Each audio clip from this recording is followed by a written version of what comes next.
So we're approaching 3 months into the Biden administration now. It's enough time to sort of judge what he's been up to, what he's achieved, what he might not have achieved so far. So let's take a look at that.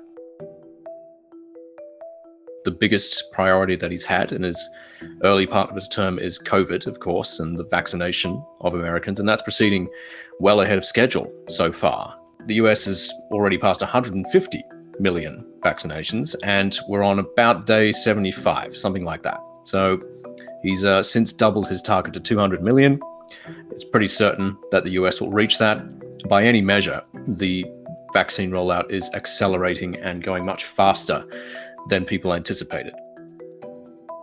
Congress did pass and Joe Biden did sign a COVID relief package, large package, $1.9 trillion to essentially provide economic relief to Americans who have been struggling because of unemployment or just the conditions of the virus and whatnot.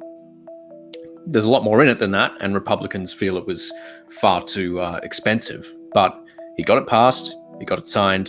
That's a promise delivered on. The first few months of the Biden administration have been marked by a sharp rise in the number of unaccompanied minors arriving at the border. And there's thousands of them in detention at the moment. A few reasons for that. One, it's the uptick in arrivals, but two, also the COVID pandemic, which has sort of lowered the capacity of the facilities because you need to distance between detainees.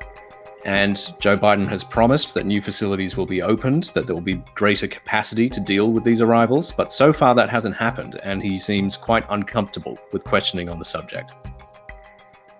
The Republican-controlled legislature in Georgia has passed a sweeping reform to election rules in the state.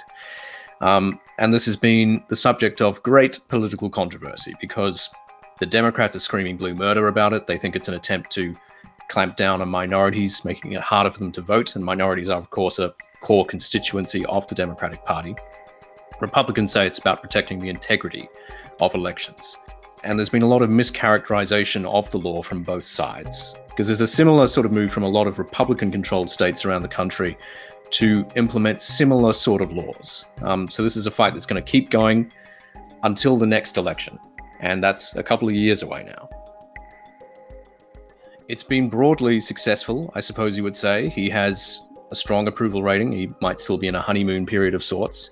But things that he's done, vaccination, and also the COVID relief package that got passed through Congress, those are both extremely popular.